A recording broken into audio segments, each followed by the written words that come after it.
Quadrature का ये चौथा वीडियो है।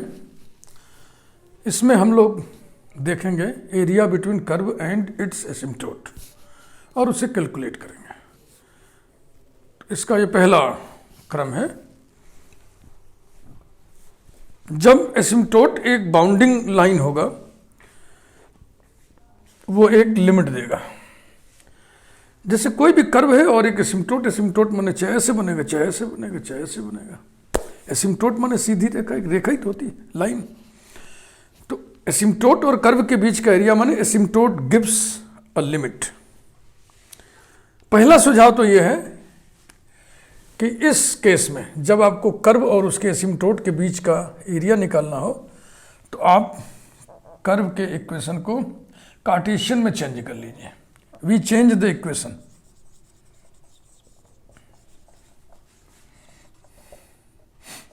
To Cartesian form.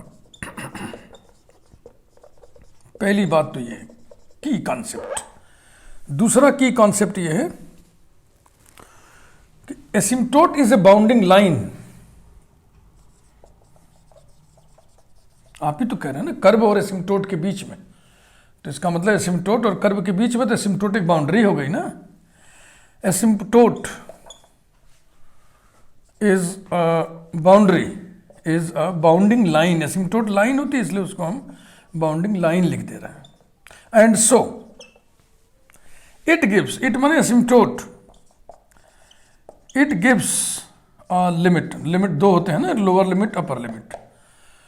तो एसिम्प्टोट एक लिमिट दे देगा आपको। और लिमिट निकालने के लिए आप y इक्वल टू 0 पुट करके निकाल लीजिएगा। अगर x की लिमिट निकालनी है तो y की लिमिट निकालनी है तो x इक्वल टू 0 पुट करके निकाल लीजिएगा। तो आइए अब हम लोग प्रॉब्लम्स देखें।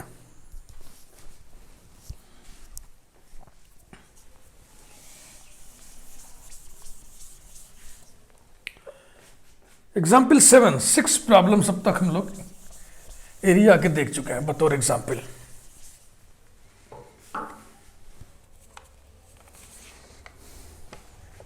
Example 7, to find area lying between the curve,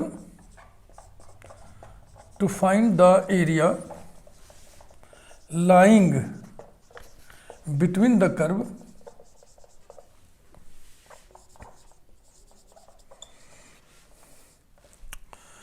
y square into 2a minus x equal to x cube and its asymptote, and its asymptote। बाकी ये सारे कॉन्सेप्ट वही रहेंगे सिमेट्री वगैरह वाले। एसिम्प्टोट के केस में बस ये आपको एक सुविधा मिल गई कि एसिम्प्टोट एक लिमिट देगा और दूसरी लिमिट आपको तलाश नहीं होगी परिस्थितियों को देख करके। स्टार्ट करिए, कर्व का इक्वेशन लिखिए, सिमेट्री डिटेक्ट करिए। It is symmetrical about x axis, it is symmetrical about x axis. Therefore, the required area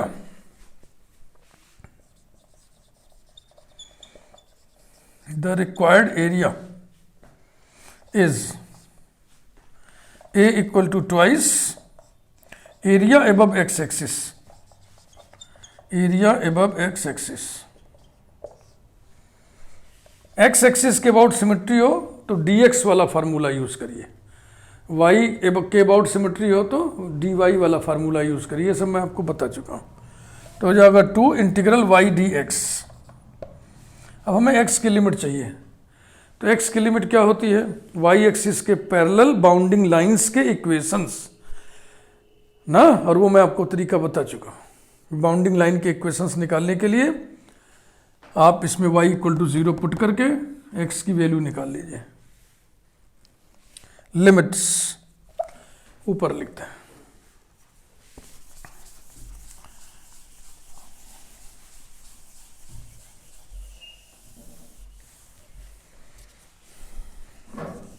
limits, putting y equal to 0 in 1, putting y equal to 0 in 1, we get, left hand side में सब zero हो जाएगा, केवल आपको मिलेगा x equal to 0। तो x equal to 0 एक limit हो गया, और दूसरी लिमिट कौन देगा? Asymptote. One limit will be the asymptote, equation of asymptote, the equation of asymptote, which is asymptote। देखो आपको मालूम होना चाहिए, asymptote पूरा का पूरा चैप्टर ही है, लेकिन हम जो कर्व ट्रेसिंग में आपको 21 वीडियोस दिए हैं, उसमें एक वीडियो एसिम्प्टोट का है, 2 वीडियो एसिम्प्टोट का है, तो उसमें हम पूरा चैप्टर एसिम्प्टोट नहीं दिए हैं। उसमें हम एसिम्प्टोट की उतनी ही चर्चा की है जितने की ज़रूरत कर्व ट्रेसिंग में होती है, या इसमें होती है, क्वाड्रेचर में, रेक्टिफिकेशन में, वॉल्यूम सरफेस में। तो आप अलग से देखें, इक्वेशन है y square equal to x cube upon 2a minus x. जैसे जैसे x 2a को टेंड करेगा, y इन्फिनिटी को टेंड करेगा। यानी आइडिया लीजिए, x की वैल्यू जैसे जैसे 2a पर आप लाएंगे, यहाँ मान लो 2a है, तो y बढ़ता जाएगा और कहाँ चला गया? इन्फिनिटी पर। इसका मतलब this line is the asymptote. तो एक तरीका एसिम्प्टोट निकालने का ये भी है, एसिम्प्टोट बाई इंस्पेक्शन, निरीक्षण के द्वारा। Equation of the asymptote which is x equal to 2a, this is the asymptote.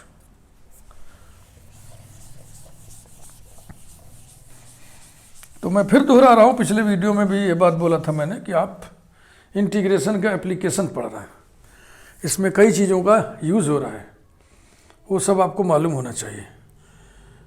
Node, cusp, इसकी भी चर्चा होगी। Tangent at origin, tangent at pole, polar में, इसकी भी चर्चा होगी। सिमेट्री आपको सब पता होना चाहिए, एसिम्प्टोट आपको मालूम होना चाहिए। ये सब आप जो हमने 21 वीडियोस दे रखा है कर्व ट्रेसिंग का, उसी में सब मिलेंगे। बहुत ध्यान से सारी की सारी वीडियोस एक बार आप देख लीजिए। तो ये एक लिमिट ये हो गया, ये हो गया, ये कम है, ये ज़्यादा है, ये लोअर लिमिट, ये upper limit. Therefore area equal to 2 integral 0 to 2a y dx। अब y की वैल्यू कर्व के इक्वेशन से निकाल लो। कर्व के इक्वेशन से y कितना आएगा? y स्क्वायर बराबर है x square into x upon 2a minus x. हम एक्स क्यूब को ऐसे लिख दिए, this is equal to 2 integral 0 to 2a। अब y की वैल्यू निकालोगे तो प्लस माइनस आएगा, लेकिन हम y को पॉजिटिव लेंगे। y को पॉजिटिव क्यों लेंगे? क्योंकि हमें एक्स एक्सिस के ऊपर का एरिया निकालना है। तो ये हो जाएगा x, फिर under radical x upon 2a minus x dx। Logically सारी बात हमने बता दिया, लेकिन अगर आप पहचाने तो ये जो कर्व है ना, ये कर्व कौन सा है? ये है सिसॉइड, स्टैंडर्ड कर्व है, और इसका फिगर आपको मालूम होना चाहिए। हम आपको कुछ इस तरह की ट्रेनिंग दे रहे हैं कि अधिकांश केस में यदि आप फिगर नहीं बना पा रहे हैं, नहीं ध्यान आ रहा है, तो भी आप एरिया निकाल लें। अधिकांश केस में, हम सभी केस में होगा ऐसी बात नहीं बोल रहे हैं, अधिकांश केस में। x equal to 2a is the asymptote, this is the line x equal to 2a। और ओरिजिन से होकर कर्व जा रहा है यहाँ से। ट्रेसिंग करोगे तो ये सब नेचर निकालना पड़ेगा कि ओरिजिन इज ए कस्प, ये फिगर। तो एक्स एक्सिस के ऊपर वाला हम एरिया सिर्फ इस समय निकालना है, क्योंकि हम उसमें 2 से मल्टीप्लिकेशन भी कर रहे हैं। हो गया, यही है। फिगर मालूम होता तो चट से सारा काम कर लेते, अदरवाइज हमको इतना सब लिखना पड़ रहा है, लॉजिकली सब चीज़ निकालना पड़ा है। अब इसके बाद इसमें आप सब्स्टिट्यूशन करिए, x equal to 2a sine square t, और बस ये हो जाएगा।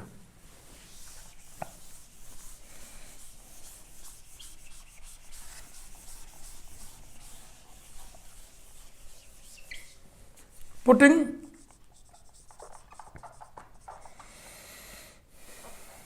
x equal to 2a sine square t, so that dx equal to 4a sin t cos t dt। we have a equal to 2 integral, limit तुरंत बदल लिया करो, नहीं तो बाद में भूल भी सकता है। व्हेन एक्स इज जीरो, यहाँ जीरो रखो, साइन टी जीरो होएगा, t equal to zero. When x is 2a upon 2a 1, sine t is 1, तो टी बराबर पाई बाई 2, यहाँ पे ये रहा। उसके बाद अब यहाँ x लिखना है, x माने 2a sine square T under radical. इस करणी के चिन्ह को अंग्रेजी में, इंग्लिश में रेडिकल कहते हैं, और रेडिकल के अंदर जो कुछ लिखा जाता है उसको रेडिकेंड कहते हैं, RADICAND, रेडिकेंड।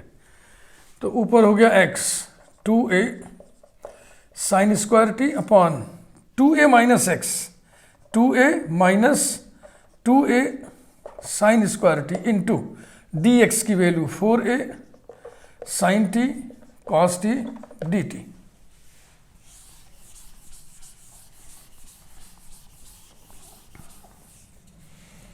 इक्वल्स टू ये 2a तो यही बैलेंस हो जाएगा। ये हो गया 4 2 जा 8 2 जा 16 a into a square integral 0 to pi by 2। चलो एक स्टेप पूरा हम लिख देते हैं। दिस इंटू दिस कुल कितना हो जाएगा, sine cube T into cos T into under radical sine square T upon cos square T D T. ठीक लिखा हूं ना? तो ये कॉस स्क्वायर टी, ये कॉस टी कैंसिल हो गया, equals to 16a square integral 0 to pi by 2,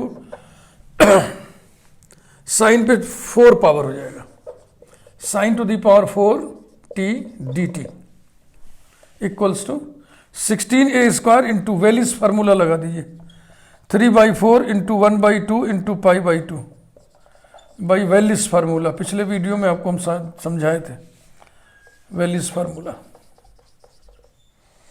तो कितना हो जाएगा 3πa square, 3πa square. Yes, this is the correct answer.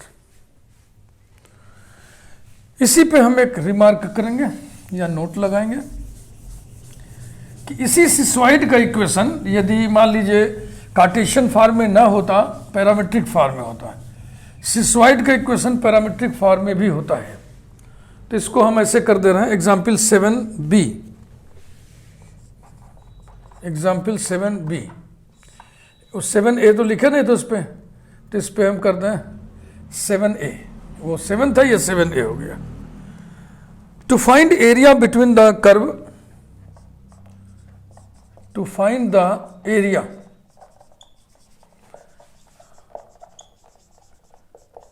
between the curve x equal to a sin square t, y equal to a sin cube t by cos t। अब आप इसे नहीं पहचान पाएंगे अगर आपको याद नहीं है। सिसॉइड का ये पैरामेट्रिक इक्वेशंस है, इसमें a दिया हुआ है। अब कार्टेशियन जो हम लेके चले थे उसमें 2a था, तो सबसे पहले इसको हम कार्टेशियन में चेंज करेंगे। यही तो हमने आपको बताया था ना। हाँ, बिटवीन द कर्व, क्वेश्चन पूरा करिए, एंड इट्स एसिम्प्टोट। सबसे पहला काम यह है कि हम इसको चेंज करेंगे कार्टेशियन फॉर्म में। तो कार्टेशियन में बदलने का मतलब एक्स और वाई में रिलेशन निकालना, यानी टी को हम एलिमिनेट करेंगे तब आएगा। साइन पे 2 पावर है, साइन पे 3 पावर है, 3 दूनी 6 पावर, दोनों पैदा करिए 6 का मतलब इसको क्यूब करें हम। X cube equal to a sine to the power 6 t, और y square equal to a sine to the power 6 t upon cos square t ना, उसको हम लिख दे रहे हैं 1 minus sine square t. implies that y square equal to a into sin to the power 6 की value यहां से x cube by a, x cube by a, और नीचे 1 माइनस साइन स्क्वायर टी की वैल्यू यहां से x by a equals to x cube upon a minus x upon A.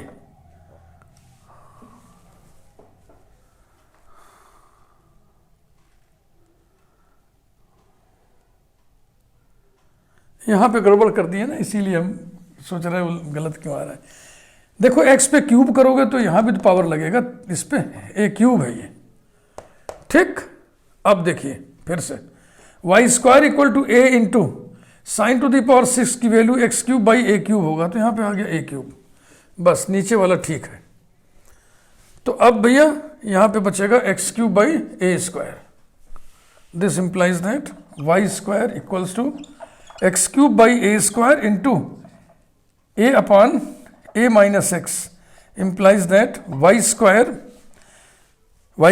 equal to x cube upon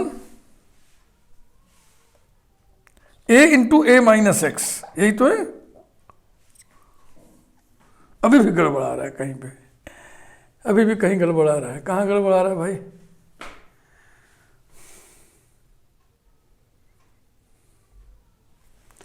x cube equal to a cube sine to the power 6 y square, yes ये भैया a square हो जाएगा ना, यहाँ पे a square y square equal to, तो y square equal to फिर यहाँ में ए स्क्वायर रखेंगे, तो ए स्क्वायर रखेंगे तो यहाँ पर ए हो जाएगा और यहाँ पर ए हो जाएगा और ये वाला ए नहीं आएगा। तो ये इक्वेशन आ गया। तो ये इक्वेशन वैसे ही आया जैसा पिछले वाला था। मैं इसको ऊपर अब लिख रहा हूँ। कभी कभी मैथमेटिक्स में इस तरह के एरर हो जाता है, छोटा एरर लेकिन जिसका असर भारी होता है, आंसर ही गलत कर देगा। और ऐसा इसलिए होता है क्योंकि मैथमेटिक्स पढ़ाते समय जो दिमाग है वो 2-4 स्टेप आगे चलता है, तो कभी कभी लिंक बिगड़ जाता है, तालमेल। ये इक्वेशन हो गया y square into a minus x equal to x cube. बस अब इसको उसी तरह से कर लेना है।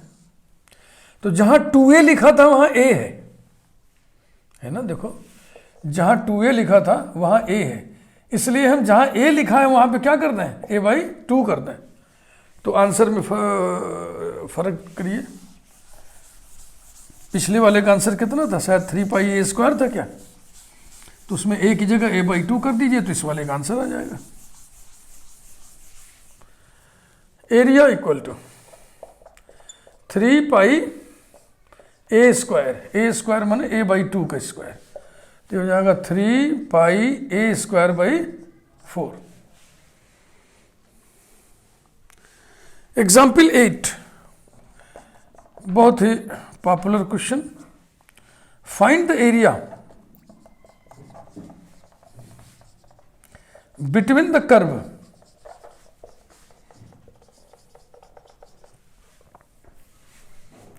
है r equal to a into cos theta plus sec theta and its asymptote. ये बहुत इंपॉर्टेंट, बहुत पॉपुलर कर्व है। इसके इंपॉर्टेंस के पीछे रीजन क्या है कि इसकी जब हम ट्रेसिंग शुरू करते हैं ना, तो इक्वेशन पोलर में लिखा है, लेकिन बिना कार्टेशियन में इसको चेंज किए ट्रेस करना बहुत ही दुरूह है, बहुत ही कठिन। इसलिए ये पॉपुलर है कि इसको ट्रेस वही कर पाएगा जो एक आध बार कभी किया हो। अचानक करना हो तो फंस जाएंगे आप। इसलिए इसका महत्व है। बकिया ये स्टैंडर्ड कर्व नहीं है, लेकिन जब मैं लिस्ट बनाता हूं स्टैंडर्ड कर्व्स का, तो स्पेशल कर्व्स के नाम पर 2-4 कर्व उसमें मैं और लिख देता हूं। उन्हीं में से एक ये भी है, तो इसको मैं तो स्पेशल कर्व कहता हूं। इसकी स्पेशलिटी क्या है कि इसको हम कार्टेशियन में बदल के ही ट्रेस कर पाते हैं कायदे से। तो आइए शुरू करते हैं। r equal to a into cos theta plus sec theta. Trace करना है तो कार्टेशियन में बदल के ही करेंगे, लेकिन यहाँ तो हम जो पढ़ रहे हैं area between curve and its asymptote, और इसका हमने मूल मंत्र, मूल जो बेसिक वर्किंग मेथड है, हमने यही बताया है कि जब कर्व और एसिम्प्टोट के बीच का एरिया निकालना हो तो इक्वेशन को आप कार्टेशियन बना लो। इसलिए हम कार्टेशियन बना लेंगे। Changing to Cartesian, form x equal to r cos theta, y equal to r sine theta. ये रिलेशंस हैं कार्टेशियन और पोलर कोऑर्डिनेट्स के बीच में। दोनों को स्क्वायर करके जोड़िएगा तो r square equal to x square plus y square आएगा, और tan थीटा बराबर y बाई एक्स आएगा। तो फिलहाल अभी आर को हम नहीं छेड़ रहे, पहले इधर छेड़ लें। A into x by r हो गया कॉस थीटा, क्योंकि एक्स equal to r cos theta plus sec theta इसी का उल्टा r upon x. R into x LCM आएगा, तो ऊपर हो गया ए ब्रैकेट में, नीचे एलसीएम आर इंटू एक्स। अब ब्रैकेट के अंदर आ गया x square plus r square, cross multiply कर दें, x into r square equals to a square into x square plus r square. अब आर स्क्वायर की वैल्यू रख दो, x into x square plus y square equals to a square into x square plus x square plus y square. और ये आ गया कितना, a square into 2x square plus y square. Cartesian में change हो गया, लेकिन इसको थोड़ा और अच्छे से हम सेट करेंगे। अच्छे से सेट करने का मतलब वाई स्क्वायर एक तरफ हो जाए और एक्स के टर्म एक तरफ हो जाए। अभी ये इम्प्लिसिट है, अभी इसको हम एक्सप्लिसिट बनाएंगे। तो ये रहा implies that x into y square minus a square y square equals to, y square के टर्म इधर कर लिए हम, 2a square x square minus x cube implies that x minus a square into y square. ठीक है भाई, Y square common ले लिए तो आएगा x माइनस ए स्क्वायर। कहीं कुछ मिस्टेक हो रहा है, कहाँ मिस्टेक हो रहा है, यहां मिस्टेक हो रहा है। ये ए स्क्वायर कहां से आ गया, ये तो ए ही था ना, ए करिए। पिछले क्वेश्चन में भी ऐसे ही हुआ, इसमें भी ऐसे ही हुआ ना, तो ये हो जाएगा ए, और यहाँ ठीक है, नहीं यहाँ भी नहीं ठीक है, ये ऐसा अब हो गया ऐसा। और इधर कॉमन होगा एक्स स्क्वायर, ब्रैकेट में आएगा 2a माइनस एक्स। और बढ़िया इसको निकाल लीजिए explicitly, y square will be x square into 2a minus x upon x minus a number 2। Y square equal to x square into 2a minus x upon x minus a. ये बिल्कुल सही है। अब इसकी ट्रेसिंग शुरू करने जा रहा है, क्योंकि ये स्टैंडर्ड कर्व नहीं है। अगर आपको इसका फिगर याद है तो बहुत अच्छी बात है, लेकिन मुझे पता है किसी को याद नहीं होगा, इसलिए मैं इसको थोड़ा ट्रेस करता हूँ, कुछ आइडिया लगाता हूँ ट्रेसिंग में ये कैसा होगा। पहले तो आप देखिए, इसमें पढ़िए, वो सिमेट्री पढ़िए। Yes, it is symmetrical about x axis, it is symmetrical about x axis.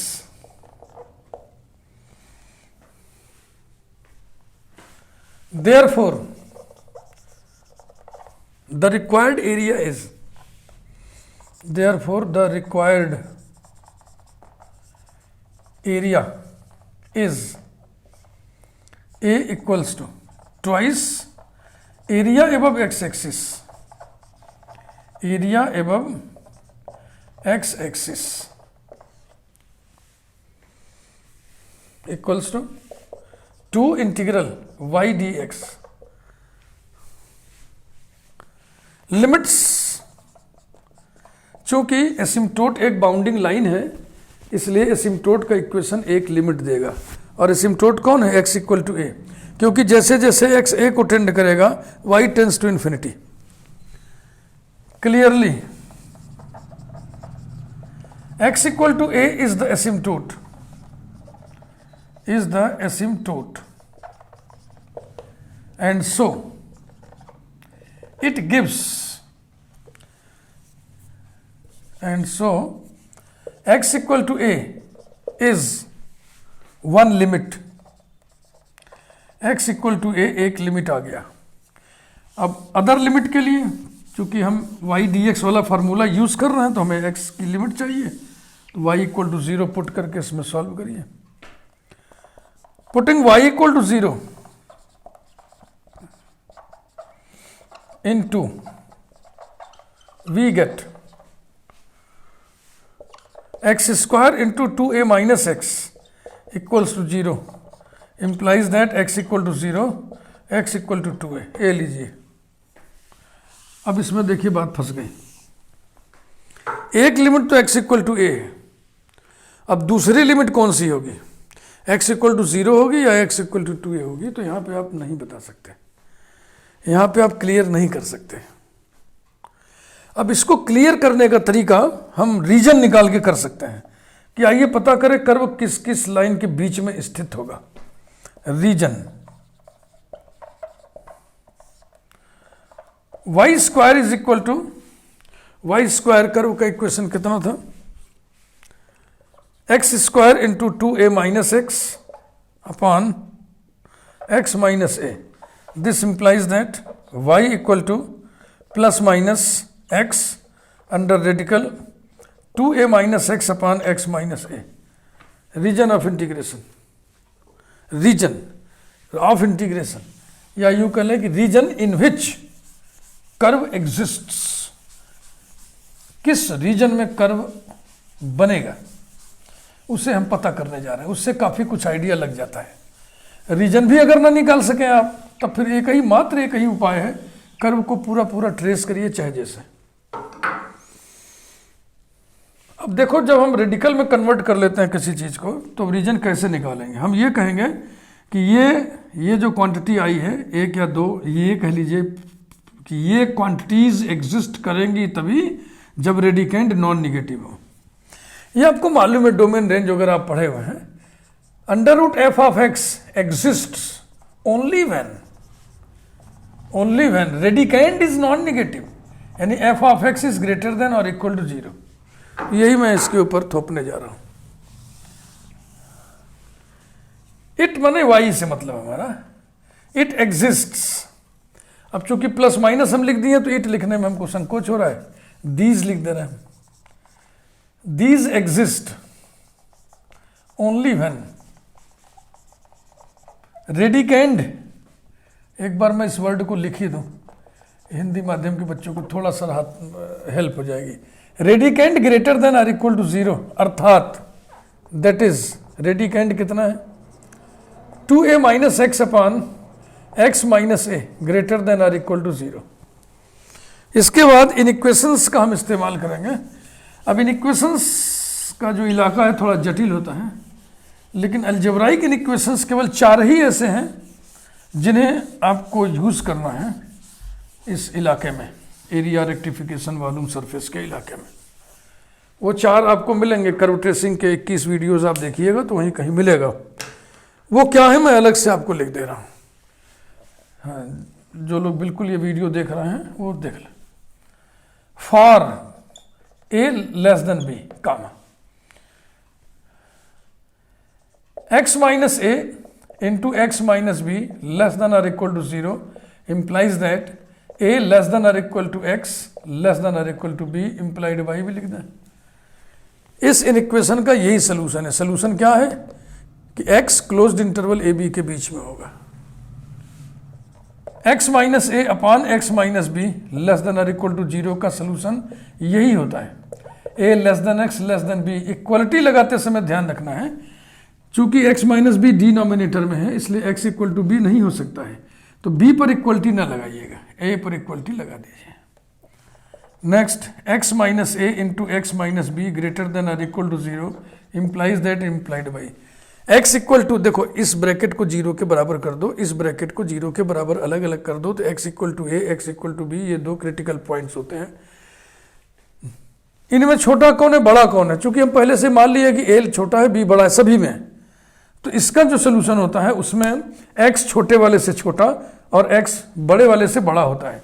माने x लेस देन और equal to a and x greater than और इक्वल टू b, x की वैल्यू a और a से कम तथा x की value b और b से ज्यादा, ज्यादा माने दाहिने। इसी प्रकार से x minus a upon x minus b greater than और equal to 0 implies that and implied by same solution, बस आप x इक्वल टू b न करिएगा, b पर इक्वलिटी न लगाइएगा। x लेस देन और equal to a comma x greater than b, इसे बच्चा याद रखो। अब इसी की यहाँ जरूरत पड़ गई। ये किस टाइप का है, पहले तो देखो x minus x minus x minus सभी जगह है ना, तो यहाँ पे उल्टा है, ये 2a माइनस एक्स है तो माइनस से पहले मल्टीप्लाई करेंगे, तो माइनस से मल्टीप्लाई करेंगे तो x minus 2a upon x minus a हो जाएगा, और माइनस से मल्टीप्लाई करने में ये इनइक्वलिटी का नेचर बदल जाएगा। तो अब ये कैसा हुआ, अब ये ऐसा हुआ, ये वाला x माइनस अ नंबर बटे x minus another number less than or equal to 0। Solution क्या है, x की वैल्यू a और b में जो छोटा है, a और b में जो बड़ा है, छोटके बड़के के बीच में होगा। तो a छोटा है 2a बड़ा है ना, इम्प्लाइज दैट a छोटा है 2a बड़ा है, x इसी के बीच में होगा। x बराबर a नहीं होने देना है क्योंकि डिनोमिनेटर है, तो यहां इक्वलिटी ना लगाइए, इसमें लगा दीजिए। Therefore, curve lies between the lines x equal to a and x equal to 2a।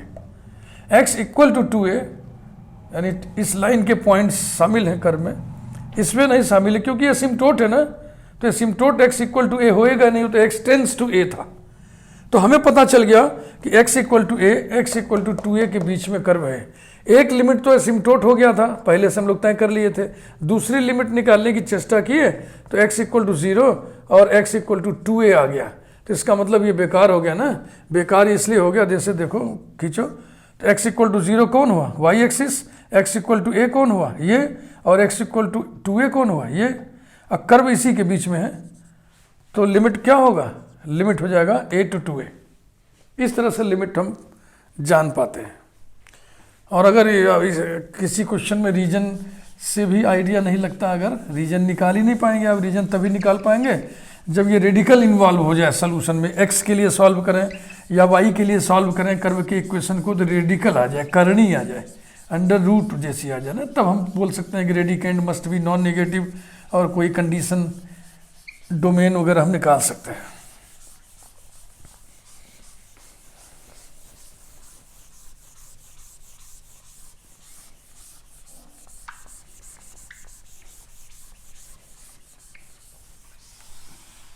तो अब चलिए कहाँ तक हम छोड़ आए हैं, मैंने कहीं नोट नहीं किया।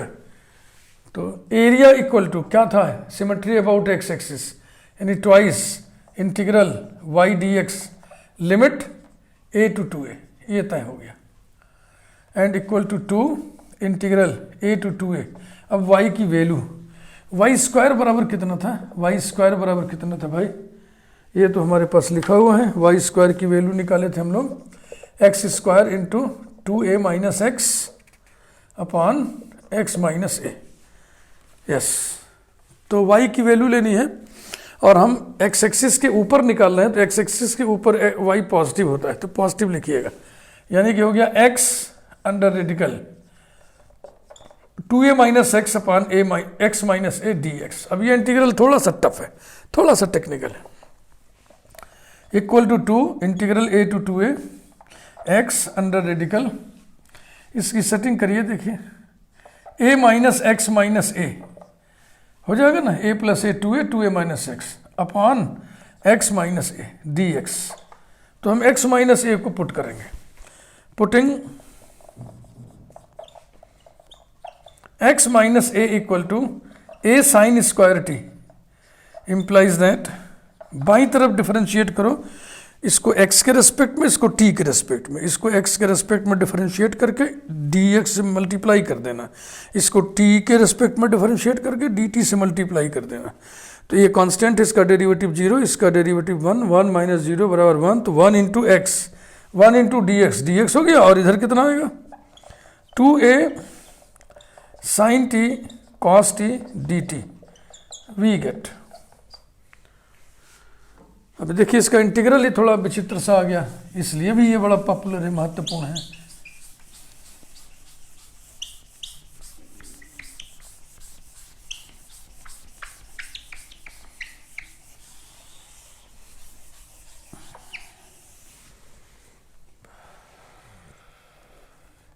a इक्वल टू 2 इंटीग्रल, पहले लिमिट बदल लो, नहीं तो लिमिट बदलना भूल जाता है बाद में, तो फिर सब मेहनत बेकार हो जाती है। तो x की लोअर लिमिट थी a, x की जगह a रखो, तो a minus a 0, sine t 0, तो t बराबर 0। फिर x बराबर 2a रखो, तो 2a माइनस a हो गया, a अपान a 1 हो गया, साइन t 1, तो t बराबर पाई बाई 2। चलो अच्छा है, लिमिट तो बढ़िया मिल गया। फिर इस x की जगह क्या रखोगे, ये a उधर जाएगा, a plus a sine square t, a plus a sine square t. फिर आइए रेडिकल के अंदर a minus x minus a की जगह a sine square T upon x minus a की जगह ए साइन स्क्वायर टी, और dx की जगह 2a sine t cos t dt।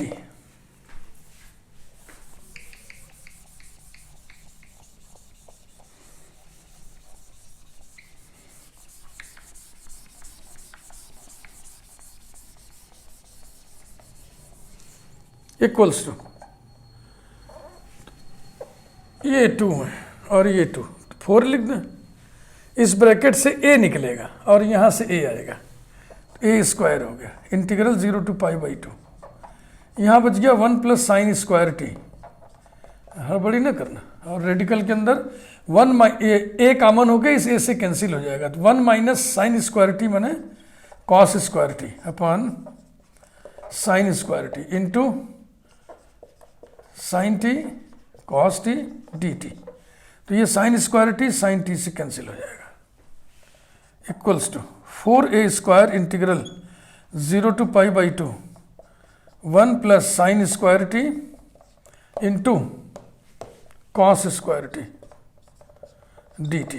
ये देखिए फिर इंटीग्रल बहुत मज़ेदार है, अचानक क्लिक कर रहा है कि इसको 1 माइनस साइन स्क्वायर टी रख दें, equals to 4a square integral 0 to π/2 1 plus sine square t into cos square t को हमने लिख दिया 1 minus sine square T D t. तो ये हो गया a plus b into a minus b बराबर a square minus b square, equals to 4a square integral 0 to π/2 और 1 minus sine to the power 4 T D t, equal to 4a square into 1 को integrate करोगे, limit लोगे तो आएगा π/2 minus, इस पे क्या लगा दे Wallis formula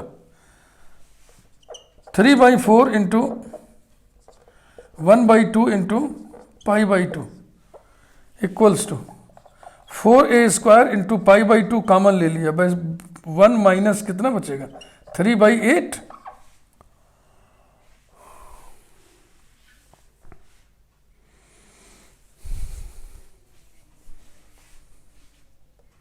equals to 2πa square into 5/8। तो अब कितना आएगा ये 5πa square by 4। I think yes it is correct, 5πa square by 4। तो ये प्रॉब्लम बहुत इंपॉर्टेंट है, इम्पोर्टेंस इसका कई लिहाज से है। एक तो ये है कि इसको हम ट्रेस नहीं किए, बिना ट्रेस किए हम सब काम चला लिए ना, और इसकी ट्रेसिंग करोगे तो वही बहुत टेढ़ा मेढ़ा काम है उसमें। इसमें ओरिजिन कॉन्जुगेट पॉइंट आता है। दूसरा कि इसका इंटीग्रल भी बहुत थोड़ा टेढ़ा सा है, तो इसको आप बहुत पहचान के रखिएगा। एक चीज की मैं आपसे चर्चा कर लूं फिर आगे बढ़ूं। कर्व और उसके एसिम्प्टोट के बीच का एरिया निकल रहा है, तो अनायास ही दिमाग में हमारे फोलियम घूम जा रहा है। फोलियम एक स्टैंडर्ड कर्व होता है और उसमें एक लूप भी बनता है और कुछ एरिया एसिम्प्टोट और कर्व के बीच में भी बनता है। तो उसकी चर्चा यहाँ होनी चाहिए थी, लेकिन हम नहीं कर रहे हैं। क्यों होनी चाहिए वो देखो, क्यों नहीं कर रहे हैं वो मेरी बात को समझो, और कब करेंगे ये भी सुन लो। एसिम्प्टोट फोलियम का इक्वेशन होता है x³ + y³ माइनस 3axy = 0, और इसका फिगर ऐसे बनता है। y = x लाइन के अबाउट सिमेट्री होती है, यहाँ एक लूप बनता है और ये इसका एसिम्प्टोट है, ऐसे कर्व बनता है। तो लूप का एरिया निकालने के क्वेश्चंस जब हम पढ़ेंगे तब भी हम इस क्वेश्चन को करेंगे, क्योंकि इसमें एक लूप बन रहा है। हम कर देंगे find the area of the loop of the folium. और दूसरा कर्व और उसके एसिम्प्टोट के बीच में भी तो एरिया है, ये भी हम आपसे निकलवा सकते हैं इसी समय, क्योंकि ये हेडिंग वही चल रहा है। लेकिन इस क्वेश्चन को, इस एग्जाम्पल को अभी इस समय हम टैकल नहीं करेंगे, क्योंकि इसमें थोड़ा काम टेढ़ा मेढ़ा है। इसमें पूरे सिस्टम को हम π/4 एंगल से रोटेट करते हैं पहले ना, फिर उसके बाद फिर हम इसको कैलकुलेट करते हैं। तो इस प्रॉब्लम को मैं ले जाऊंगा किस हेडिंग में, मिसलेनियस एग्जाम्पल्स में। मिसलेनियस एग्जाम्पल्स में 2 4 5 प्रॉब्लम मेरे दिमाग में है जो बड़े अच्छे प्रॉब्लम हैं। उसमें एक तो फोलियम का इसको ले चलेंगे, एक लेमनिस्केट का प्रॉब्लम है उसको ले चलेंगे, एक कार्डियोइड का प्रॉब्लम है उसको ले चलेंगे, बाकी और कोई मिल गया। अभी तो 3 प्रॉब्लम मेरे दिमाग में अभी तुरंत आ रहा है। तो हम इसलिए इसकी चर्चा कर दिए कि हो सकता है आपके दिमाग में आवे कि देखो इस क्वेश्चन में भी तो लिखा है find area between the curve and its asymptote, लेकिन सर इसको अवॉइड कर रहे हैं, जबकि ये टेढ़ा मेढ़ा है। अवॉइड हम इसीलिए कर रहे हैं, ये बहुत ही फ्लैट सोल्यूशन नहीं है इसका, इसको हम मिसलेनियस एग्जाम्पल में डाल देंगे। चैनल को सब्सक्राइब जरूर कर दीजिए, बेल आइकन प्रेस कर दीजिए। और मैं फिर दोहरा रहा हूँ कि आप इंटीग्रेशन नहीं पढ़ रहे हैं, आप एप्लीकेशन ऑफ इंटीग्रेशन पढ़ रहे हैं। इसलिए इंटीग्रेशन के सारे फार्मूले, सारी टेक्निक्स पे आपका कमांड होना चाहिए, नंबर 1। नंबर 2, इस समय आप क्वाड्रेचर पढ़ रहे हैं। क्वाड्रेचर में कर्व्स इन्वॉल्व होते हैं, तो जो स्टैंडर्ड कर्व्स हैं लगभग 10 12 13 वो आपको सब याद होने चाहिए। वैसे ही जैसे इंटरमीडिएट में आपको पैराबोला, एलिप्स, हाइपरबोला, सर्किल आदि आदि के सारे डेटा, सारे फीचर्स याद थे, वैसे ही 10 12 कर्व हैं स्टैंडर्ड बीएससी के, इनके बारे में आपको सब डेटा याद रखना पड़ेगा। समझे भैया? चैनल को सब्सक्राइब कर दें। Thank you very much.